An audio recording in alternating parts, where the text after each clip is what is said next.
And you can almost become the character that you want to be. The problem was the lines get blurred. It then progressed from just these harmless conversations to, nudity, to sending videos, to sending explicit content, to exchanging details outside of those social media platforms.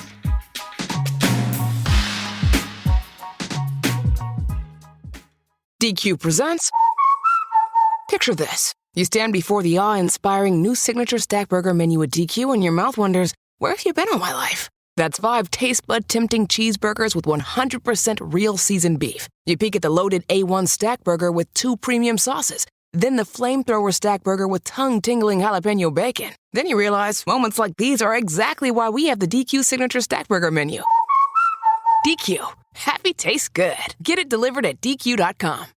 Hi, I'm Flo from Progressive. Being a baseball fanatic like me can be stressful. It's not all sports points and touchdowns. So Progressive is going to help you take your mind off your team for a moment. Instead of thinking about how they missed that goal point score, think about the Name Your Price tool from Progressive, letting you choose coverage options based on your budget. Unlike your team that missed the end zone net area. Well, anyway, hope this distraction about Progressive's Name Your Price tool was helpful. It sure kept me from thinking about all those penalty balls. Yay, sports! Progressive Casualty Insurance Company and Affiliates. Price and coverage match limited by state law. Welcome to the Secret Life Podcast. Tell me your secret. I'll tell you mine.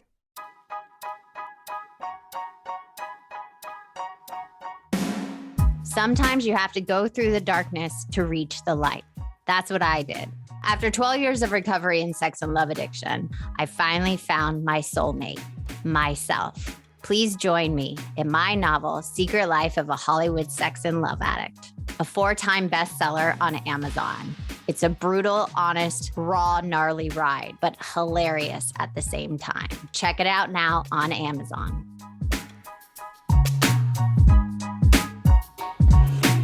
Welcome to Secret Life Podcast. I'm Breanne Davis-Gant. Today I'm pulling back the curtains of all kinds of human secrets. We'll hear about what people are hiding from themselves or others. You know those deep, dark secrets you probably want to take to your grave? Or those lighter, funnier secrets that are just plain embarrassing? Really, the how, what, when, where, and why of it all. Today, my guest is Kat. Now, Kat, I have a question for you. Ooh, dun, dun, dun. What is your secret? So my secret is that I used strangers on the internet for all sorts of stuff. I love that secret because there's so many ways you can go with it. And it's literally flashing in my mind all these people that do the same thing that I know. So I want to hear what that is for you. Like, what does that look like? When did you start? All that stuff. So let's get into the nitty gritty. Perfect. Okay. When did it start is a good question, but when I'm going to start it from, I think is the point where I became aware of it. My daughter's 6.5. And after she was born, I became a single parent within that first, I think she was 10 months old when I became a single parent. Hardest job in the world. And I did that actually for a few years. I'm married and that kind of stuff. But yeah, I think it really started kicking off when I was a little bit lost after our relationship ended. I left willingly. So that was my choice to leave, but I wasn't prepared to become a single parent. So I was like trying to learn how to juggle everything. You're a mom, it's like you're trying to show up for this thing and that thing and trying to be a member of a PTA and trying to, organize stuff. And your child wants you. Yeah. You come last, right? You come last though, a lot of the times. And I think question before you get in, why did you leave her father? Her dad. Yeah. So it was a mentally and verbally abusive relationship. And he was a narcissist, an extreme narcissist. And so he had his thumb over me the whole relationship. I wasn't allowed to have friends. I wasn't allowed to go out. He had moved me from one side of the country to the other side and isolated me. Classic narcissist move, right? Yeah, totally. I've had a narcissist in my life, so I totally get it. And they just want you to be under their control and reliant on them. So I left him and that wasn't easy, but it got to the point where I think combined with my hormones after giving birth to her, I felt like I was going crazy and all the things that he had been doing before that. Now, of course, your baby comes first. And I was like, I can't raise her in this environment. Yeah. Especially being a little girl. Right. I kept thinking to myself, do I want to have this be the model for the relationships that she's going to have in her life? And the answer was no. But not having my family there, I was on the other side of the country. I was completely alone, right? So you come out of an abusive relationship, your self-esteem is low, your self-worth is low. You're trying to feel like a powerful, like badass woman. And I was like, oh, like I'm taking my power back. I'm going to be this and that. But that's where the using of people came into it, because I needed that validation where it was like, I thought I was in control. I'm using Instagram and Facebook as well. I'm sure you get this. You get random dudes that reach out to you in your DMs. I started liking the attention. So you started intriguing back with them. Right. Right. Having little conversation, or just like little what I thought was like harmless chit chat, but in the meantime, it was kind of feeding into my need to feel validated and loved in my decision to have left him. Right. So but I didn't see it like that. And I think that's why I continued with it, but it got worse. Because I think if you're listening out there and you've had a child and be a woman, you feel so depleted, right? I felt that way, completely depleted. Your body didn't belong to you anymore. And then if you're going through a breakup, especially with a narcissist, you're setting yourself up for like, some acting out. It is a roller coaster, and that's right. It was acting out, but looking back now, I can say that, but that's all terminology that I've learned. I'm in recovery for drug and alcohol abuse. Okay. And when did you get into that? I've been completely sober from alcohol for almost 8 months, and I'm from cocaine for over 3 years now. Oh, yeah. congrats. So yeah. So I've been on this like quote recovery sobriety journey. I'd say for like 3 years. I was trying to get a handle, but that also went hand in hand with this whole strangers and stuff like that. I didn't have an identity. I think becoming a single parent, becoming any type of parent, like you said, your needs go on the back burner completely. Yeah. And you're thinking, oh, I can make it to that Pilates, hand him off to my husband and I can go do this and that. Well, I didn't have anyone to hand her off to. Yeah. I really didn't. His family eventually stepped in and I started getting every other weekend, but he didn't step up and he's not involved in her life. So, it was a really challenging and depleting time, like you said, where you're just drained all the time. So you're not thinking straight. Yeah. And you're just trying to get filled in any way you can because a lot of it goes into fantasy and not living in reality. And that's where the strangers come in. So what did that secret look like? You said, you started, gently messages on IG, on Facebook. So let's take us through what happened. Yeah. So it did start like that, what I call innocently, but it wasn't. I think what started happening was I found out some of the guys that I was talking to were married or were in relationships, of course, right? That they were in long-term relationships and that this was their form of escape too. Yeah. And they say that it's because they're in boredom, right? You're like, no, you're actually, you're actually having an emotional affair. Like you're actually cheating. Yeah. And that was me. I'm only saying it if you're out there because I've done it too. Like I've literally escaped reality, just having little conversations with people. Yeah. And you can almost become the character that you want to be. So for me, a lot of it was the acting, but the problem was the lines get blurred where the acting turns into that's who you are. So it then progressed from just these harmless conversations to nudity, to sending videos, to sending explicit content, to exchanging details outside of those social media platforms. So you sent nudity or they did? Mm-hmm. Both. We did. Wow.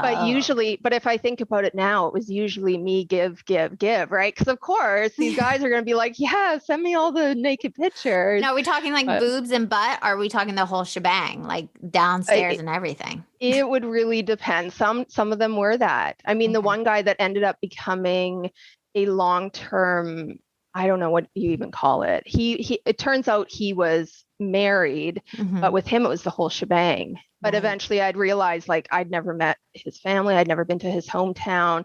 Him and I would meet up in the town where I lived and every Sunday or whatever it was. So he was fully involved. But yeah, honestly, the things that I was doing progressed more because alongside this, my drinking picked up and my using picked up.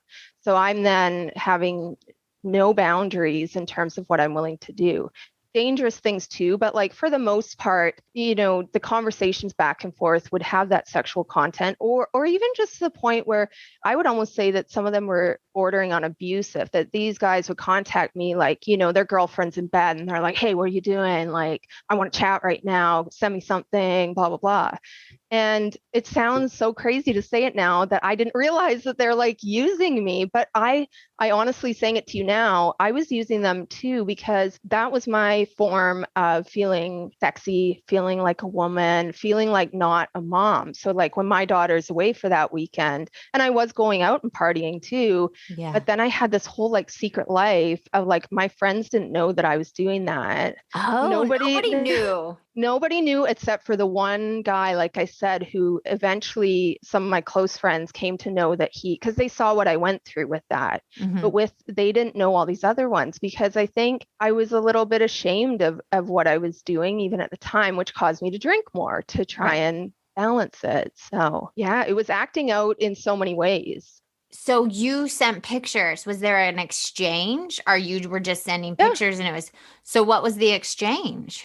No, so sometimes these guys, it would be things like, oh, I think I mentioned this to you when I talked to you about it actually at first, is like the single mom card of like, I can't afford to pay for food for my daughter, whatever. So then it would be like, I'm from Canada, so we don't have Venmo, but it's like the equivalent of a Venmo. Like, oh, I'll send you this if you send me a 5-minute clip, and like make sure it was things like, make sure you hold up a piece of paper with the dude's name on it so that he knows that that's you. And that, so like, really, it's almost like you're like some cam girl. Yeah. Yes, doing things that like it progressed, because it never started out like that. And there was a couple of the guys who this was a regular thing. So in the beginning, it was like, hey, I really care about you. I know you're struggling as a mom. I want to be able to help you out. But like you said, there was always an exchange for it. There was always like a system of like, okay, this is what I expect in return. And I was willing to do that. And it wasn't even just for things like that. It was like, oh, I want a purse, or, oh, I want to buy makeup, or alcohol, obviously, at one point was what it became. But it didn't. The only reason that stopped is when I met my husband, and I met him through Instagram. He sent me a message into my DMs, not of this nature. Okay, wait, you're jumping ahead. Let's move back. Like I do want to talk about you meeting your husband on Instagram, which I like. It's so funny we're saying that, like all the stuff before, and that's how you meet your husband. Right. But take me through what a normal conversation is like, starting out that secret. So if a guy, during your conversation, if you're like, I'm struggling, and they're like, well, let me send you some money because you're struggling. And then they'd be like, let me send you some money, but can you send me a picture of your boobs? Like, how did that progression go? Because it probably progressed to, more intense, right? It did. And I think the thing is, when you're desperate the way that I was, men like that, or people like that, whatever, will see that quality in you, and they prey on that. Right. Yeah. So they see me willing, basically, quote, willing to do anything for money. So it would start out as, send me a picture of your boobs or whatever, or, hey, I'm feeling kind of lonely. Can you, make me smile, whatever. And I'll make sure that I take care of you. And then they would set a precedence that they would always do that. But eventually it became sending videos of sexual nature. Got it. Oh, I want you to do whatever. Touch masturbate yourself. Or whatever. Right. Exactly. Got it. Okay. That kind of thing. And that was, I mean, like I said, I didn't meet any of these people except for that guy. Yeah. But I had long-standing, exchanges, and even to the point where some of them would go through these cycles of like, I can't talk to you anymore. My wife's like really on my whatever right now, or my girlfriend or whatever, or, well, I've broken up with her. I need more of this. And so it would increase to, well, I'm going to send you $200, but you better make it some really good, quote, content this weekend so that it gets me through my weekend. And it would be things like that. Oh, get a toy out and do this, or get, that kind of stuff. But again, I didn't really think I thought I was being this independent, like Powerful, wild woman, this ferocious, person right? willing to ruin their relationship for you. Right, You know, there's this thing when you're empty as a person and then someone's willing to like go this risk, right? This like right. giving you money. It's like your value you feel like increased, but what you're really doing is killing yourself pretty much. Yes. Is that why you started drinking more and doing drugs more? Because probably everything was crashing at the same time you were getting high. Yeah. Yeah. I couldn't keep it together at that point. Because when I drink and use, my depression and my anxiety go through the roof. So Yeah. I don't currently struggle with depression at all in sobriety. Anxiety is manageable, but like those things were amplified. So it got to the point where I would have to drink a lot before I would be able to do the things that they were asking me to do. Yeah. You know what I mean? So like before I could engage in any type of promiscuous act for that. And I think it was because my moral boundaries were crossed too. Although it would sound to maybe your listeners like, oh, she had no morals at that point. I did. I was so lost in trying to be loved, to fit in, to have validation, to survive. Being a single parent is hard. I mean, financially, it's hard. Even if you have a great job, it's hard. It is hard. And that's a good point that you say that, because as a mother, if you asked a lot of mothers, there's probably not a lot of things we wouldn't do for our kids. So at what point did I ever think, I thought I was doing what I had to do to put food on the table and to provide for my daughter. Yeah, but no. Of course, you know, it listen, wasn't we all just have that. morals. We all Right. have morals. We've done things we're not proud of. You know, we do Yeah. those things to survive. And that's what I tell myself and other people. Like just because you do bad things doesn't make you a bad person. Bad person, right? Yeah. I wasn't thriving, but I was surviving. And and that was really, but the more that my alcohol and drug use escalated was directly in correlation with doing these things that were not in line with my values. Yeah. And so I just kind of kept deviating further from that path and not knowing how to get out, because the problem is when people are paying you to do these things, they have expectations. So like, I can't just be like, drop off, like, oh, see you later. Like, no, they see, regardless whether you've met them in person, with the way that technology is now, you can find people, and it's really hard to just go anonymous. Now, this was from my old Instagram account, but like, sometimes these people have still popped up in the last few years. Yeah, when you least expect it. Like, yes, when my husband's sitting next to me, I'm like, oh, I didn't need to see that dick pic or whatever, right? Like something that doesn't happen now that I have my US number, but oh my God, I hate a dick pic. Don't send a dick pic. Just so you know, I know no woman that's like, ooh, that's a nice dick. Ooh. Ever. And it's never. Not, women are not interested, even if we like a penis. Please do not send a dick pic. In person is different though. A picture of it, they don't look nice. No, even in person, sometimes I'm like, that is not the most attractive. I think women look more beautiful than men. They do. The curves, everything. And I'm not bisexual, which you are. No. That's awesome. But okay, we are getting off topic. But yes. So who's this person that you met in person? How did that amplify? How did you meet in person? Did you like him, or was it just like he was showering you? Like, how did that happen to take it in person? He contacted me on Facebook. He sent me a message one day and it just said, hey, did you go to so-and-so school or work or whatever? Basically trying to say like, oh, I recognize you. Are you so-and-so? Or not the name, but like, oh, did you work at this place? And I was like, no, that's not me. And then he started out just a conversation of like, oh, okay, well, I think you're really gorgeous. Have a nice day was how he ended it. And then he was very attractive. I will say he was very attractive. And I was kind of like, oh, what's this guy like contacting me, right? But I didn't think anything of it. And then a few days passed and he contacted me again. And we started chatting, and I hadn't been, again, this whole time I didn't have a boyfriend. I just had all these dudes I was talking to. And he was the one that he asked me about my life. He had seen my daughter and me in one of my profile pictures. And we talked about that. And he just seemed interested. And he was older. at that point than any of the other guys, and just seemed to be established, had a house with a pool, like these things, right? And I was like, okay. And he told me he was breaking up with his long-term girlfriend, that they were in the midst of a breakup. She was moving out, blah, blah, blah. So that's the story that I knew. Come to find out. But yet he would only come and see me. So we arranged to meet up. He showed up. He was the guy in his pictures. Everything was great. The chemistry was great. I was like, oh my God, okay. This is too good to be true. So you kind of started dating him. I did. And I put everything else on the back burner for this guy. Okay. Who turned out to be very controlling as well. He love bombed you, right?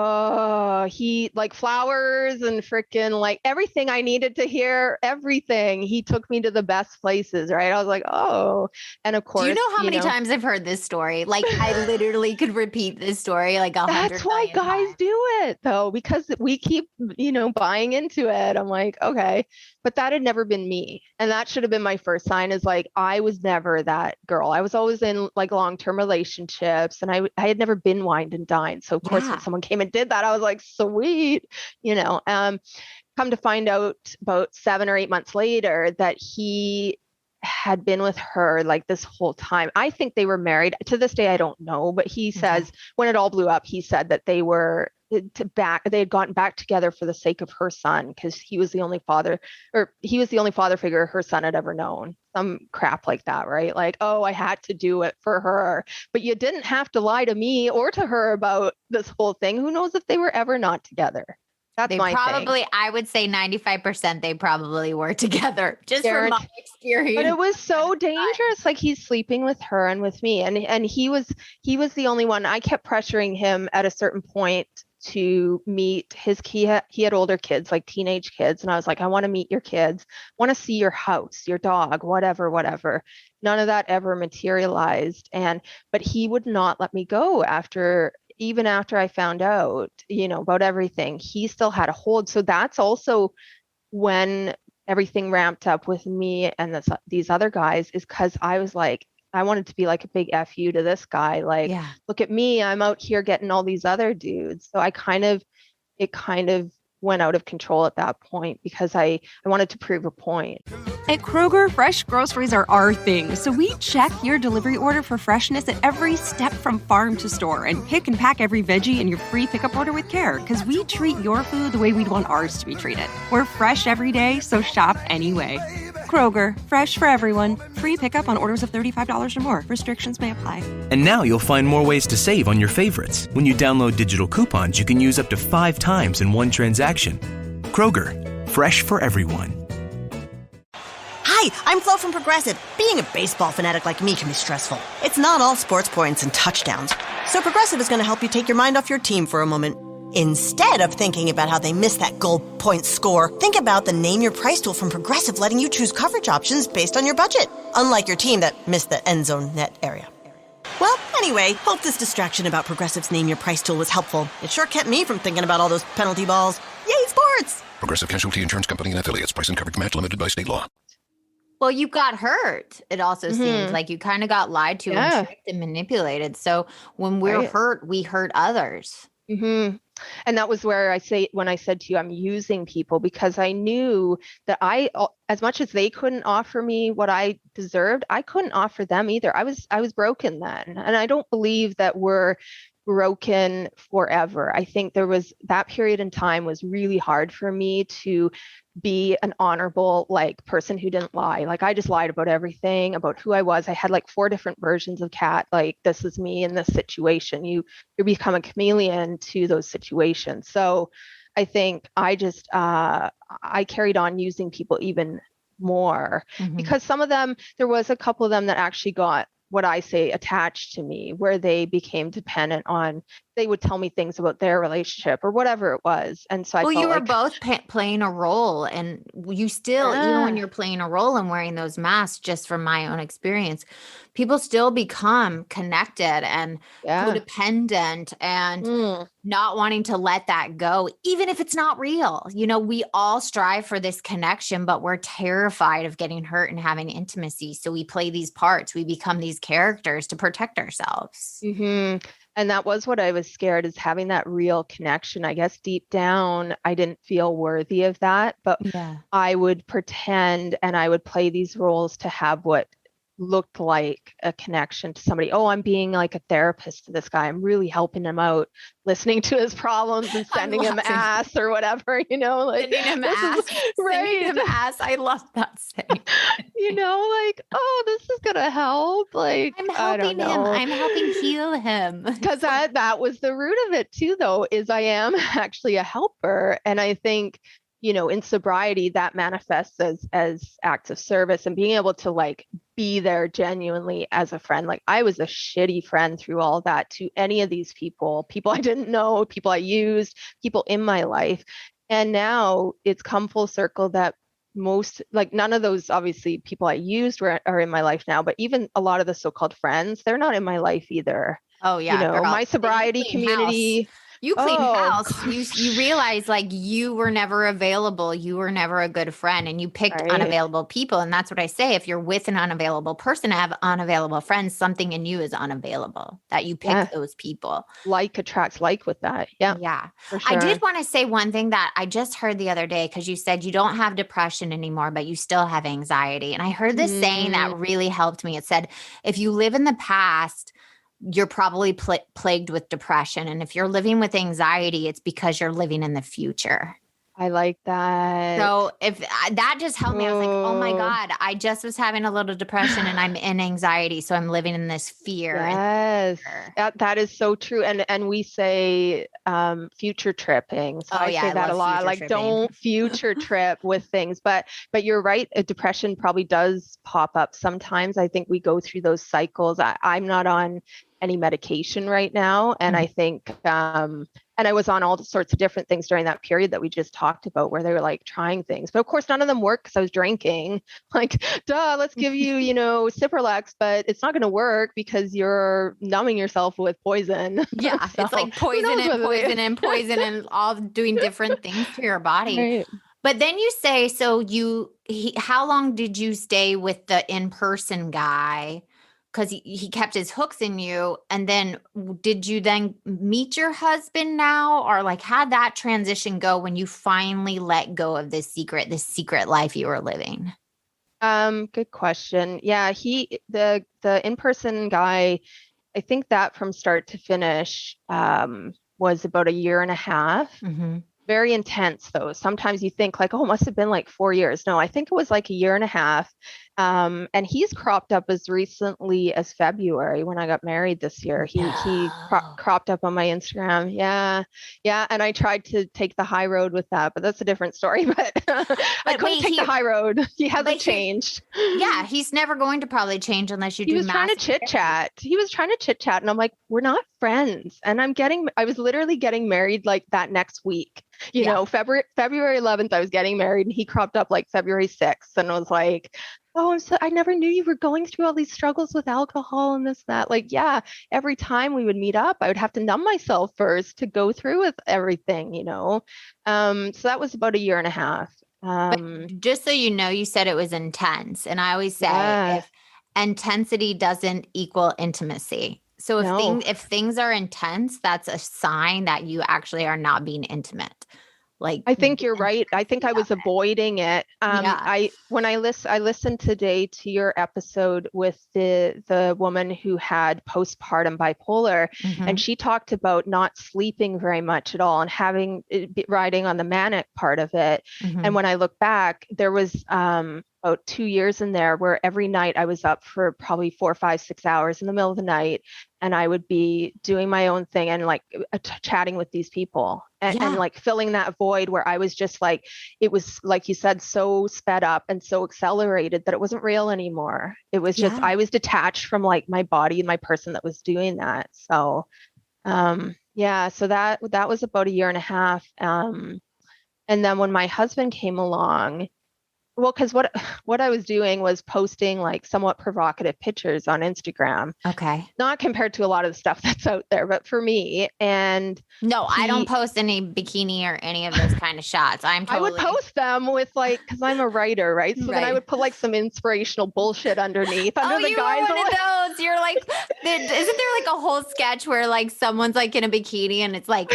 be one with the universe. And Yes, all those things. I was that girl where it was like, oh, it was so. Today. I meditated on one with the earth while you're like posing in a bikini. Yes, while you're literally have everything hanging out, like, oh, Oh my God, I love it. That was exactly what I was doing. So of course I was attracting people that bought into that. So then when he sent me a message. He actually read something I wrote under one of those pictures, and he messaged me, and we talked. This is your husband now, right? My now husband. Okay. Yeah. I was just making sure.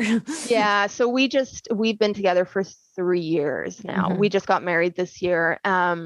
And we chatted over FaceTime and every way. Like we chatted every day, all day for 6 months. And then we met in 2018. He flew to Canada where I lived, and I picked him up from the airport and never met him. But when him and I met, that was what I needed to cut ties with all these other people. So the in-person guy was out of the picture then, although he cropped up multiple times, but I hadn't seen him in about a year and a half by the time my husband came along. And that, even when my husband came along, I remember one time he came to visit and we were going to use my Skype to talk to my family in Canada. When we logged on, all these conversations with these dudes were like in the like side part down the sidebar, and he took it so gracefully. But like, I know he told me he was bothered by it, but he knew I had a past.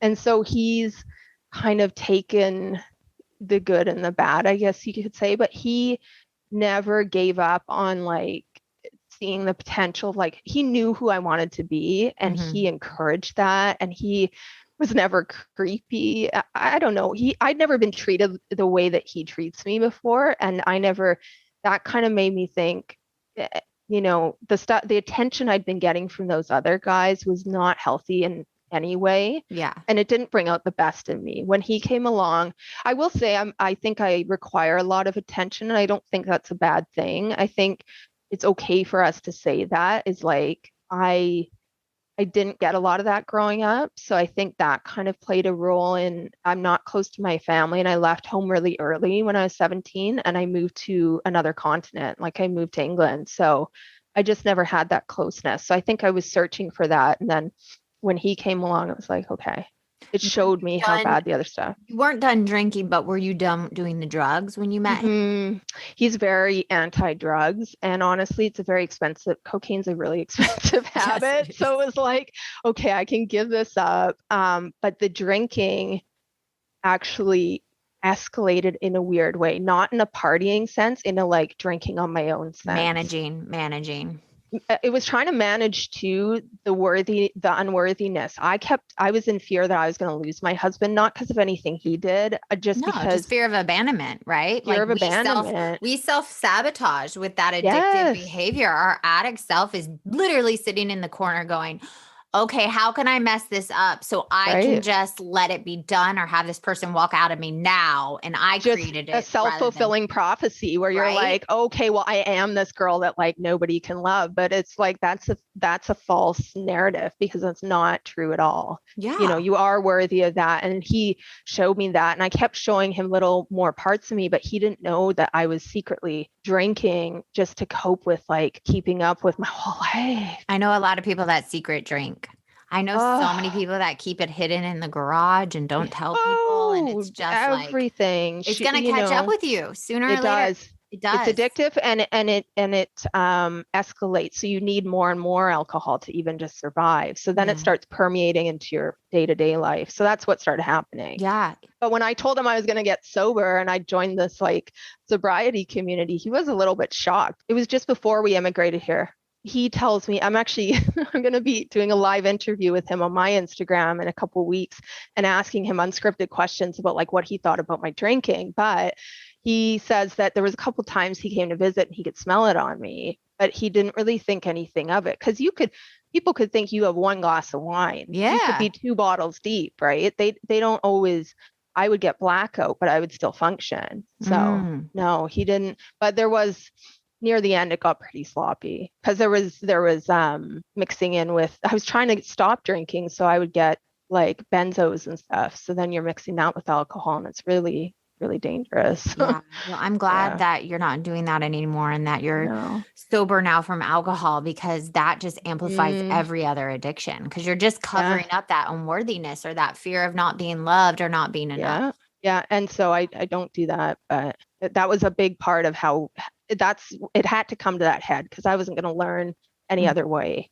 You know, I needed to be found out. Are you still, this is a question, are you still online? Are you still DMing people? Do you have like emotional conversations or affairs anymore? Do you do any of that? No, I don't do that anymore. I haven't fully rectified the persona that I was back then. And I think it's still, that's a good question. There's still a side of me that does like attention in a certain way. So within my sobriety, right, within my sobriety community, there's, you know how it is. You want everyone to get sober in your community. So you're cheering each other on, you're trying to be support. And I'm kind of like the most vocal, like cheerleader for other people. So it's like a power trip when you have like people relying on you, like, oh, I'm like, you can text me in the middle of the night, like I'll be there. Like, and it's like, I had to recently in the last couple months, I had to slow things down with that because I found some of my old behaviors cropping up in that. Yeah. But it's a sneaky one because I had a therapist in Canada, and then since immigrating and because of COVID, it's so hard to find a good therapist in network and whatever, right? Which is why my sobriety meetings have been really important, because I'm like, I need reality checks because it's quite easy. I'm a daydreamer and I'm a writer, and I just go off into these like other worlds of things where it's hard to sometimes discern what's reality and what isn't, especially with lack of sleep. Trying to get sober, your body's like detoxing all of this, never mind the emotional stuff that you drank over or used over for years. So then that's cropping up, like, right? Like, you're like, God, yeah. My withdrawal from sex and love addiction was 9 months. I had to literally give up every man in my life. No friends, no talking, texting, or eating any men whatsoever. That would be like going to a restaurant and not making eye contact with a waiter, because I was putting all that energy when I didn't even want to put off that flirtatious energy. It was just coming because I was so used to getting filled. I say you're raping other people for their energy. And that is one of the hardest things. And when you do it and in sobriety of like, I'm going to be of service to you. Like in my program, men and women do not be of service to each other. No. You do not, help somebody if they're struggling in their addiction. Like, it is too slippery a slope. Yeah, it's so true. I think the other part of that is though too, is that I have a lot of females that in sobriety that have wanted to become close to. I don't know where the lines are blurred. And my husband and I talk about that because just as much as it's male, nowadays it can be anybody can have a crush on you or an unhealthy obsession or whatever. And I'm like you, where I used to give off those flirtatious vibes to like, everybody would love me. Like, I said I can flirt with the chair. Like I will literally flirt with the chair to get some attention and validation. Yes. And then to have to detox from that is really hard, because you can get thrown back into that place where you don't feel worthy and you're like, nobody's paying attention to me. And it's like, so it has been healthy and good timing that we moved here. And I don't really know anybody here. And I guess with COVID, all my sobriety meetings are still online and stuff. So I formed really solid friendships that way, but I haven't been out in the wild with like having to deal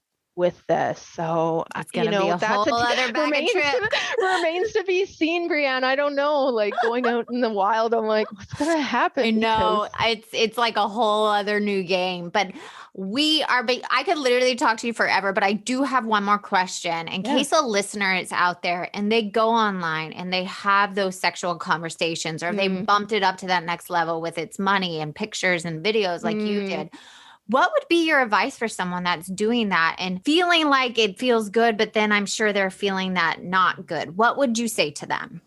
I really think that for me, it was about looking at how it made me feel. So there's something I read about the things that come to you in the night, in the quiet, in the still, those are your yearnings and your calling. So when I would go to sleep, when I'd be completely sober or whatever, which wasn't very often, but there would be times when I would get back to how those things made me feel, and they didn't make me feel good. So looking at yourself and saying, I need to do something different than what I'm doing, because what I'm doing is not working. Right. And you've talked about this before, about you can't do this alone. You really can't. And for me, I had to reach out to strangers. I didn't know anybody in the sobriety community.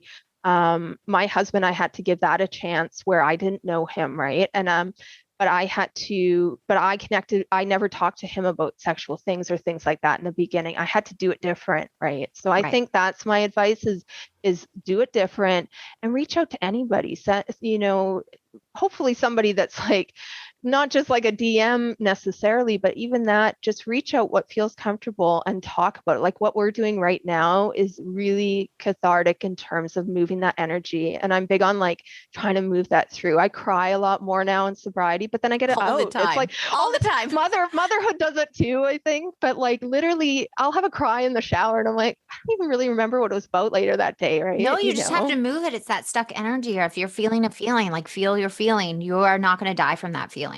No, we don't like to feel bad feelings. But yeah, if you are out there and you are finding yourself in this pattern of behavior over and over again, where you're putting yourself out there sexually and you really don't want to, there is other people that have gone through this, and that is reach out. There's communities all over that, talk about this stuff. Right. And if you looked at me, I mean, obviously they won't see me, but if you looked at me now, you wouldn't think that this is something that I had been through. And so that message is that this person you see now is the person that was always there, and that's inside of you, and you can get to that person, but you have to do something different. You can't keep doing the same thing and expecting different results. So amen, sister. Yeah. Amen. Oh, Kat, thank you so much for coming on and sharing your truth. Of course, we talked way too long, but I just love when women come out and say their truth and things they have done, and it doesn't define us as people. So I am so grateful for you. Thank you so much. Thank you for having me. I think this is an important conversation. And if you want to be on the show, please email me at secretlifepodcast@icloud.com. Until next time.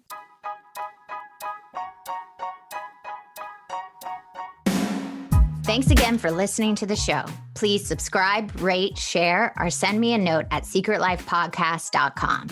And if you like to check out my book, head over to secretlifenovel.com or Amazon to pick up a copy for yourself or someone you love. Thanks again. See you soon. Hi, I'm Flo from Progressive. Being a baseball fanatic like me can be stressful. It's not all sports points and touchdowns. So Progressive is going to help you take your mind off your team for a moment.